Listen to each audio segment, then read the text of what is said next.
Okay, the book of Acts 2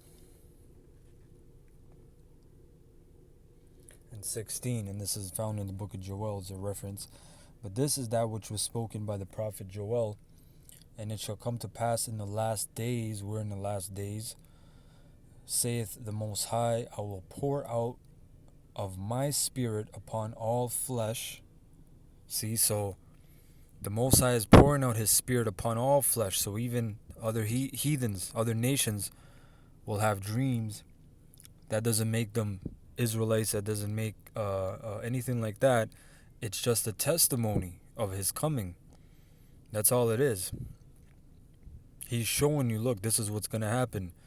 There's no other God that's going to come. There's no other books that, first of all, the other books, any other so-called prophetic or not prophetic, religious, spiritual book, there are no prophecies in those books. The only prophecies that you see coming to pass are the prophecies contained in the scriptures, man. That's it. There's no other book that is letting you know what is happening today.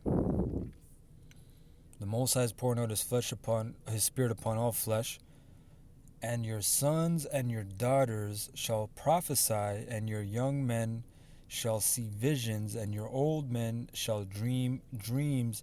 And on my servants and on my handmaidens I will pour out in those days of my spirit, and they shall prophesy, and I will show wonders in heaven above, which we've been seeing that, and it's still occurring. There's all kinds of things happening in the heavens, man. Right? Just this past Saturday, I was out after camp, and there was a chariot. The apostles made a video on it, right by the moon. That was never there. So there's all kinds of things that are going to be shown in the heavens. And signs in the earth beneath, blood and fire and vapor of smoke. The sun shall be turned into darkness, and the moon into blood before the great and notable day of the Lord come. It's a notable day, man. You best believe that's a notable day. Right? Going back here, so it says, she sent me 3 prophetic dreams, which basically the dream was social collapse, war, frenzy, bugging out, surveillance, persecution. This is it. Perfect storm. And you can go into this. I mean, these people believe they're Christians and the Lord's dealing with them. But look, the apostles have been speaking about these things for decades, man. The elders and apostles before us, and before the apostles, right now, the apostles are before them, right? So they've been speaking about these things for decades, man. Over half a century, right? There's all kinds of things happening. All these prophecies you're seeing is contained within the scriptures, right?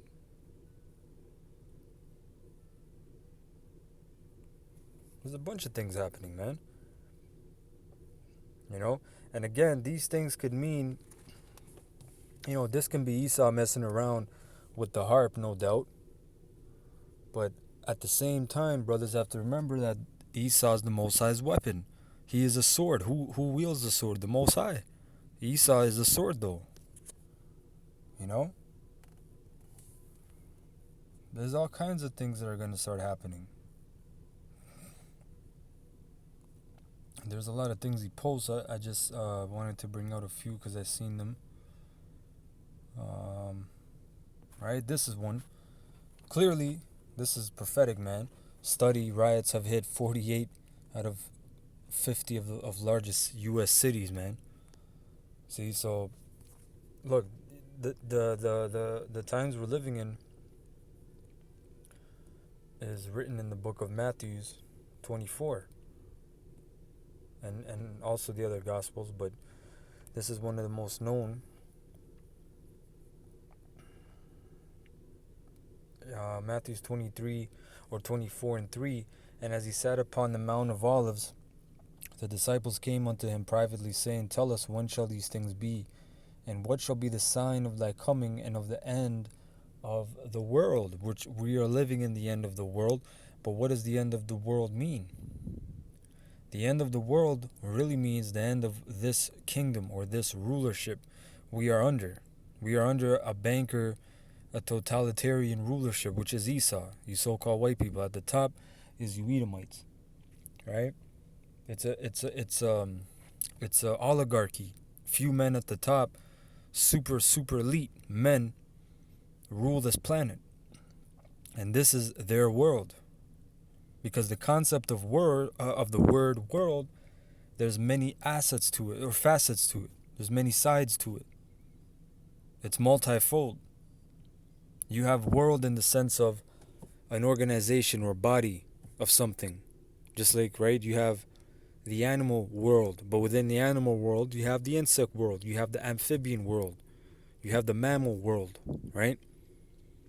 The word world also can mean a time or age, or I believe I forget the exact translation, but basically you got cosmos, which cosmos is what I described: the body, an organization, a people, right? A separate entity, right? And then you have the word world as a kingdom. So there's then you have the word world as oikumeni, which actually is talking about the physical world, but this is not talking about this whole physical world, because this world will not pass away. Pursuant to the book of Ecclesiastes, chapter 1, right? There's no end of the people, so the people are not gonna be completely destroyed, and the world shall not pass away as well, right?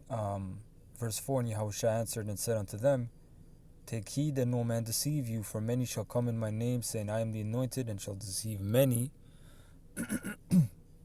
And ye shall hear of wars and rumors of wars, right? Because we hear of wars and conflicts, but then we hear of rumors, which is still our due diligence to report.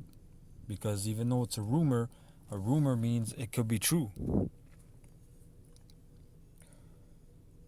See that ye be not troubled, for all these things must come to pass, but the end is not yet. And we've been living in that time of wars and rumors of wars for a long time, I remember. It's been happening, it's been occurring. Now we're at the height of it, where you will actually see physical wars, right? For nation shall rise against nation, and kingdom against kingdom, and there shall be famines and pestilences and earthquakes in diverse places.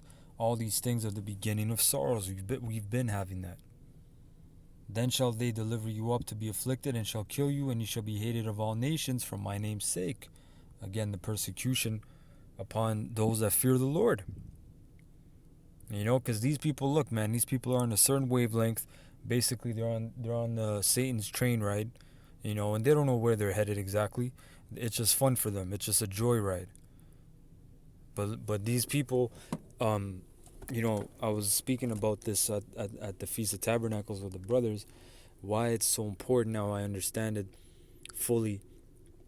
You know, like the scripture that says, wisdom and knowledge shall be the stability of that time, in the book Isaiah 33. Or how the Lord mentions in the book of Revelations, come out of her, my people.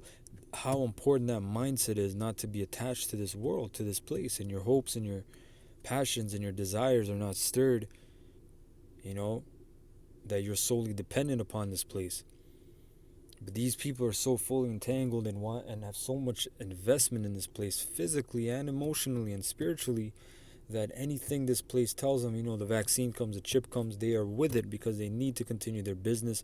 They have their projects, and they have their goals, and they whatever it takes to accomplish it carnally. They're not looking upon it from a spiritual sense, right? So it's a very different thing, man. That's why it's very important. Come out of her, my people, mentally, man. Very, very, very important, man. To meditate upon how important it is for you brothers to even not care about this world so much, right? It says that they hated their lives unto the death. So we gotta, at the end of the day, man, you know, you wake up and you have your blessings and all these things, man, but for the most part we're catching hell, and we gotta remember why we're catching hell, and what position lot we are in, especially as men of the Lord, right? And then shall many be offended and shall betray one another and shall hate one another. You're gonna have guys saying, "You fucking know, you guys, you made me leave my wife, or you made me leave my children or my job, or I can't work anymore because I can't take that damn chip, or I can't support myself." There's gonna be a million and one excuses, and all that is a sifting process in the flesh, man. It's gonna be a bitch. It's gonna be bumpy. It's gonna be, you're not on smooth road, man. You're going through potholes and shit. But that's just what it is, man. How are you gonna get the kingdom without going through all this hell, without going through this tribulation? It's just a clear cut path, man. And you're just walking through whistling. No, man, this is rough. In the book of Acts, Paul said, "Through much tribulation shall we enter into the kingdom of heaven." But yet again, the same man told us everything that you're going through is nothing to be compared to the glory of the kingdom. Right? Take those two things into account. All this hell, man, I'm catching. Oh, you're in the flesh, and this flesh is a bitch, man. This flesh gets weak. But hey, when the blessings come, is nice, right? But think of that tenfold in the kingdom, man. Getting your true desires and your passions and what you like to do as a man that the Lord installed in you, and Him magnifying that, man, and you being able to live out your fantasy so-called life in righteousness. Esau's the one that tries to make it seem like, oh, yeah, the right hand is so boring. You guys and your order and your laws and all these upright thing. They have their jokes. You guys look like you got because they always try to make fun of the person of order, right? Like in movies and shows, they always say the guy that has order and he's so-called upright and stiff, so to speak. Oh, he walks like he's got a filing cabinet shoved up his ass.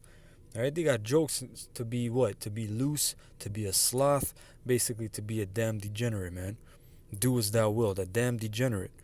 That's what they're headed, or want you to head. But no, man, the Lord said, look, in the book of Psalms, He said, at His right hand are pleasures evermore. You're telling me this place, you guys, and all your shit is pleasurable? This side is pleasurable?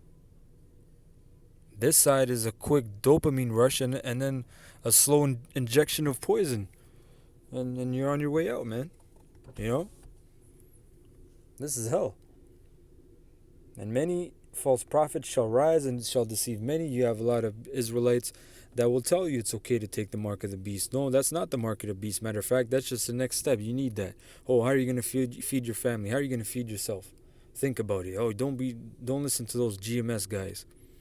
You're going to have a lot of these things come up. Some of them are agents. Some of them think they're truly divinely inspired. Some guys come up and they see the Israelites and they learn for 6 months and then they come up on their own and then they start thinking the Most High is dealing with them and they're breaking things down. And but then they're not out in the winter. They're all on their own accord when they feel like it, right? And because iniquity shall abound, the love of many shall wax cold. And I can't stress this part enough, because this is the time we're living in, man. Are you kidding me? Do you know how much iniquity is abounding? Abounding, man. That means it's everywhere. It's filling up this whole place. The love of many shall wax cold. What do people say? I don't need friends. I don't need anybody. I'm just in my bag. I'm doing me. Right? That's the new saying. This place is cold, man. If it was cold when Tupac was saying I'm getting hotter because the world's getting colder, right? Well, that was in the 90s. We're in the 2020s right now. We're in the new decade. So this place is 10 times colder. This place is hell. But he that shall endure unto the end, the same shall be saved. Plain, man. Endure means to make hard. It's a hard, rough journey. We're heading into the time where you're not waking up for your 9 to 5. You're not waking up starting your car. You're not going to McDonald's at 10 p.m.